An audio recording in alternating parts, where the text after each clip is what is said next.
Doctor Dnyaneshwar मुळे nursing college Tasgaon येथील विद्यार्थ्यांचा गंभीर तक्रारीची चौकशी करून योग्य ती कारवाई करण्याबाबत महोदय, आम्ही डॉक्टर ज्ञानेश्वर मुळे नर्सिंग कॉलेज तासगाव येथील विद्यार्थी पालक आहोत. महाविद्यालयाच्या शैक्षणिक, प्रशासकीय व मूलभूत सुविधांबाबत खालील गंभीर तक्रारी असून आमचे शैक्षणिक व मानसिक नुकसान होत आहे. सदर बाबीची तात्काळ चौकशी करून योग्य ती कारवाई करण्यात यावी ही नम्र विनंती. आमच्या तक्रारी कॉलेजची वार्षिक फी सुमारे 80,000 रुपये घेतली जाते. प्रत्यक्षात फी कमी असल्याचे समजते. SC प्रवर्गातील विद्यार्थ्यांची शिष्यवृत्ती कॉलेजने काढून घेतली आहे. कॉलेजच्या एकही लॅब उपलब्ध नाहीत. लेक्चर होत नाहीत. जे लेक्चर होतात ते नॉन मेडिको स्टाफ म्हणजेच क्लार्क मॅडम लेक्चर घेतात. कॉलेजमध्ये पूर्णवेळ शिक्षक उपलब्ध नाहीत. आम्हाला मानसिक त्रास दिला जातो. विशेषतः फी भरण्यासंदर्भात व तुमची लायकी नाही अशा शब्दांचा वापर करून विद्यार्थी व पालक यांचे अपमान केले जाते. मुलींसाठी कॉलेजमध्ये सुरक्षित व्यवस्था नाही. तसेच वॉशरूम स्वच्छ नाही. मुलांसाठी वॉशरूमची सोयच नाही. आमच्या मागण्या वरील सर्व तक्रारीची स्वतंत्र व निष्पक्ष चौकशी करण्यात यावी. महाविद्यालयाची मान्यता, शिक्षक संख्या, लॅब, हॉस्पिटल, टायप, इमारत व इतर सुविधांची तपासणी करण्यात यावी. विद्यार्थ्यांच्या शिष्यवृत्ती व फी व्यवहाराची आर्थिक चौकशी करण्यात यावी. विद्यार्थ्यांना प्रलंबित असलेली कागदपत्रे, PRN, निकाल, पुस्तके व इतर सुविधा तात्काळ उपलब्ध करून द्याव्यात.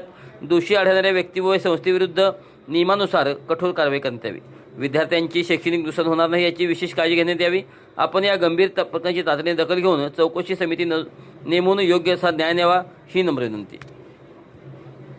दिलीप कांबळे, मी डॉक्टर ज्ञानेश्वर मुळे नर्सिंग कॉलेज ऑफ तासगाव ह्या कॉलेजमध्ये शिकत आहे. आम्हाला ॲडमिशनच्या वेळेस खूप काय आश्वासनं दिलीत मॅडमांनी की तुम्हाला सगळं प्रोव्हाइड करतो. कॉलेजची फी आहे 55,000 तरी आमच्याकडून 80,000 घेतली जाते. आमच्या कॉलेजला लॅब नाहीत, कोणत्या सोयीसुविधा नाहीत. प्रॅक्टिकलला हॉस्पिटलला 8-8 तासाची ड्युटी लावतात. त्याचं पेमेंट मॅडम स्वतः घेतात.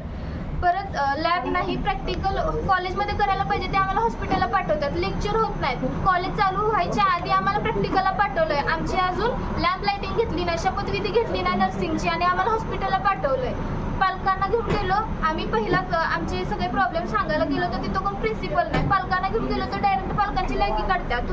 तुमची पोरीनं शिकवायची तुमची लायकीच नाही आहे अशा भाषेत बोलतात मॅडम. त्यामुळे त्यानंतर आम्ही पालकांना घेऊन गेलोच नाहीत. आमचे काय प्रॉब्लेम्स असतील ते सांगायला तिथं कोण प्रिन्सिपल नाही. तिथे एक क्लार्क मॅडम आणि डॉक्टर भारती पाटील मॅडम. त्या भारती पाटील मॅडम कोण आहेत त्या कॉलेजच्या हे सुद्धा आम्हाला माहिती नाहीये. त्या कॉलेजला प्रिन्सिपल नसल्यामुळे 3-4 व्यक्तींच्या साईन आमच्या बोर्डच्या रिसीटवरती म्हणा, आयडेंटिटीवरती प्रत्येक व्यक्तीची वेगळी साईन आलेली आहे. त्यामुळे नक्की प्रिन्सिपल कोण आहेत हे पण माहिती नाही. डॉक्टर ज्ञानेश्वर मुळे ह्या नावाखातीर आम्ही त्या कॉलेजमध्ये ॲडमिशन घेतलंय. खरं त्यामध्ये डॉक्टर ज्ञानेश्वर मुळे सरांचा काहीच रोल नाहीये. हे चैतन्य एज्युकेशन सोसायटीचं संस्था आहे आणि अजूनपर्यंत आम्हाला मॅडमांनी काय सुद्धा प्रोव्हाइड केलं नाही. आम्हाला एक्झाममध्ये लेक्चर होत नाहीत म्हणून एक्झामला पास करतो म्हणून एक्स्ट्रा पैसे घेतलेले आहेत पण आम्हाला पास केलं नाहीत. आम्ही ऑनलाईन आमचा रिझल्ट बघितला आहे, आम्ही पास आहे. खरं फर्स्ट इयरचा रिझल्ट मार्कशीट त्यांनी दिलेली नाहीये. आणि आम्हाला लेक्चरला क्लार्क मॅडम शिकवत आहेत जे की आमच्यासोबत ॲडमिशनला आल्या होत्या स्टुडंट म्हणून. त्यांना क्लार्क म्हणून घेतलंय आणि आता त्यांनाच आमचे लेक्चरला घेतात. ह्याचे सगळे रेकॉर्डिंग पुरावे आहेत. आमच्याकडून एक्झामसाठी एक्स्ट्रा पैसे घेतलेले त्याचे सुद्धा रेकॉर्डिंग सगळे आहेत. आमचं कॉलेज दाखवले त्यांनी इन्स्पेक्शनला वेगळं आणि आम्हाला शिकवतात वेगळ्या कॉलेजमध्ये जिथं फक्त एक क्लासरूम आणि एक ऑफिस हे 2च आहेत. आम्ही आता सेकंड इयरचे स्टुडंट आहेत. तर फर्स्ट इयरचे पोरं आल्यानंतर ते बाहेर जातात ग्राउंडमध्ये आणि आम्हाला आमचं जेव्हा लेक्चर होईल तेव्हा मग त्यांना बोलवतात. कॉलेजचं टायमिंग 8चा असेल तर गेट ओपन 8 वाजता कधीच होत नाही. तिथं आम्ही जाऊन बाहेर थांबतोय. पोरं शेजारची पोरं येऊन तिथं क्रिकेट खेळतात. तिथं अजिबात सेफ नाही. वॉशरूम चांगलं नाही. काही काही मुलींना UTI बसलं आहे. वॉशरूम चांगलं नाही. वरून खिडकी आहेत. सगळे शेजारची ते मुलं सगळी बघू शकतात असं कॉलेज आहे. त्या कॉलेजमध्ये शिपाई नाही. त्या कॉलेजमध्ये पिण्यास पाण्याची सोय नाहीये. आमची मागण्या फक्त एवढ्याच आहेत की आतापर्यंत आम्ही कॉलेजवरती विश्वास ठेवला की आज ना उद्या व्यवस्थित सगळं होईल. सेकंड इयर होत आलं खरं आजपर्यंत काय सुद्धा व्यवस्थित झालं नाही. आता आमची ह्या सगळ्यांचीच एक मागणी आहे की आम्हाला ट्रान्सफर करून पाहिजे.